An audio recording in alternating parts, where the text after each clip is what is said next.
जय गुरु जी, शुक्राना गुरु जी, अनंतम अनंतम शुक्राना मेरे गुरु महाराज जी। गुरु जी के चरणों में कोटि कोटि प्रणाम और सारी संगत को जय गुरु जी। जय गुरु जी संगत जी। संगत जी आइए हम सबसे पहले मिलकर गुरु जी का मंत्र जाप करें। ओम नमः शिवाय, शिव जी सदा सहाय।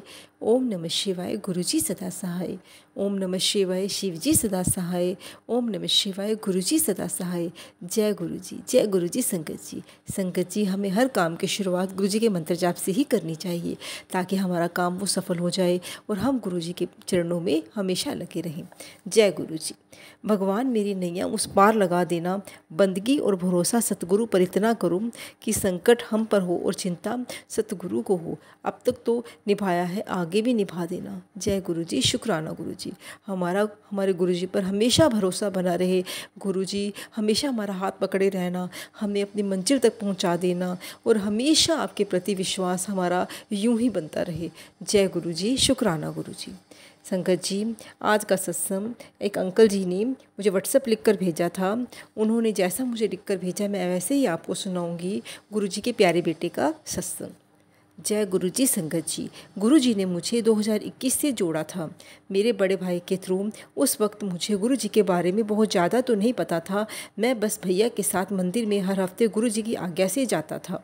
उस टाइम कोरोना की वजह से मंदिर में बाहर से ही दर्शन के लिए परमिशन थी, तो हम भैया के दोस्त की गाड़ी के अंदर से ही दर्शन करते थे या फिर हमारे लैंडलॉर्ड की स्कूटी से जाते थे।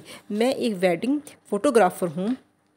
गुड़गांव में ईयर 2017 से एक ऑफिस की शुरुआत की थी मैंने और मेरे एक कॉलेज फ्रेंड ने। 2017 से हम साल में सिर्फ इतना कमा पाते थे कि ऑफिस का रेंट निकल जाए और बस छोटे मोटे खर्चे। मेरी एज होती जा रही थी और मेरी शादी के लिए बात चल रही थी, बट एक वेल सेटल्ड घर ना होने की वजह से या ये एक आर्टिस्ट फील्ड है तो हमारी कास्ट या रिलेटिव में मैंने किसी आर्टिस्ट की शादी नहीं देखी थी।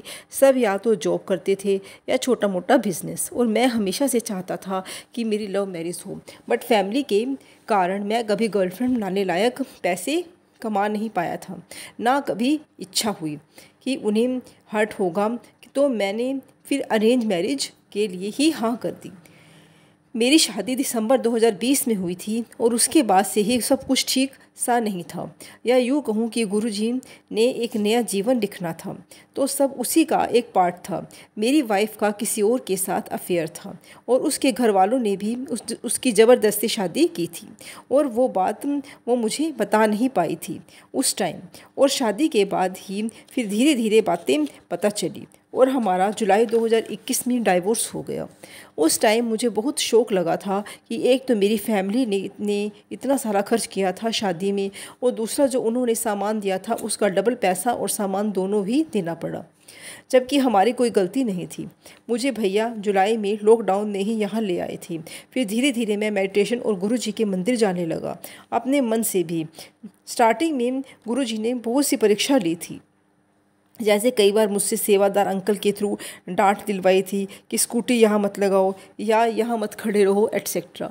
बट जब मैंने धीरे धीरे उन चीज़ों को समझा तब समझ आया कि ये सब गुरुजी मेरे कष्ट काट रहे थे, क्योंकि जहाँ जहाँ उन्होंने मुझे हटाया था वहाँ पे कुछ कुछ घटना घटी होती थी। थोड़ी देर बाद बीच बीच में गुरुजी ने मुझे मंदिर के अंदर के सुनहरे दर्शन भी कराए। मैं कुंडली, नग और बाकी सब चीज़ों को बहुत मानता था। फिर गुरुजी ने जब से हाथ थामा है तब से आज तक सब चीज़ें मैंने छोड़ दी हैं। मेरी कुंडली में लव मैरिज का सीन नहीं था, लेकिन मेरी इच्छा थी कि वो भी गुरुजी ने 2022 में पूरी कर दी। उस टाइम एक भजन है गुरुजी का, कर कृपा मेहरा दे साइयां। उसमें एक लाइन है, सानू पता बदल तू सकता है साढ़े हत्था दिया लकीरां नूं। और वो भजन का मतलब मुझे शादी के बाद समझ आ गया कि जो कहीं नहीं लिखा अगर वो सही है तो वो सिर्फ गुरुजी ही लिख सकते हैं। संगत जी मैं जानता हूँ कि सत्संग बहुत बड़ा होता जा रहा है, बट कई महीनों से गुरुजी ने मुझे संकेत दिया था सत्संग शेयर करने का, पर मैं हर बार टालता जा रहा था। आज फाइनली उन्होंने मुझे बिठा ही दिया लिखने के लिए। छोटे मोटे सत्संग रोज़ होते रहते हैं वैसे तो, बट ये मेरी लाइफ का अभी तक का सबसे बड़ा सत्संग है, इसलिए शेयर कर रहा हूँ डिटेल में। दिसंबर 2022 में मेरी लव मैरिज हुई थी और मेरे डिवोर्स के बाद आज मैं नोटिस करता हूँ कि जब से गुरुजी की शरण में आया हूँ मैं पैसे का हिसाब नहीं रख पाता, सब गुरुजी करा देते हैं। रेपुटेशन ओहदा क्या होता है ये अब समझ में आता है। मालिक के आशीर्वाद से एक छोटी सी लेकिन बहुत काम आने वाली चीज़ गुरुजी ने सिखा दी है कि ज़माने के आगे मेरा सिर ऊंचा कर दिया है। एक मालिक का दरबार है जहां मैं अपनी नज़र नीचे करके चलता हूं, क्योंकि गुरुजी मुझे किसी न किसी रूप में एक मैसेज दिलवा देते हैं कि मैं शक्ल में नहीं, सिर्फ मुझे चरण से पहचान। आज मालिक हर हफ्ते मुझे बुला लेते हैं, लेकिन एक टाइम था जब मैं लैंडलॉर्ड की स्कूटी से आया करता था और आज मालिक ने अपनी गाड़ी दे दी है आने के लिए। जो मैं अपनी कमाई बोलता था उससे सिर्फ एक कैमरा ले पाया था और आज मालिक से बोलता हूँ बस अगर वो मेरे लिए अच्छा हो तो उन्हें देना। 1 घंटा भी नहीं लगता। आज मालिक की कृपा से उनकी किट में 3 कंप्लीट कैमरा किट हैं, एक वेल इस्टेब्लिश्ड ऑफिस और पता नहीं क्या क्या है। आज मेरे पास बस एक चीज़ है, मालिक के चरण। बस अब मैं वही मांगता हूँ कि इसकी धूल हमेशा मेरे पास रखना। बाकी सब तो मटेरियलिस्टिक है। बस यही है जो जीवन का सार है।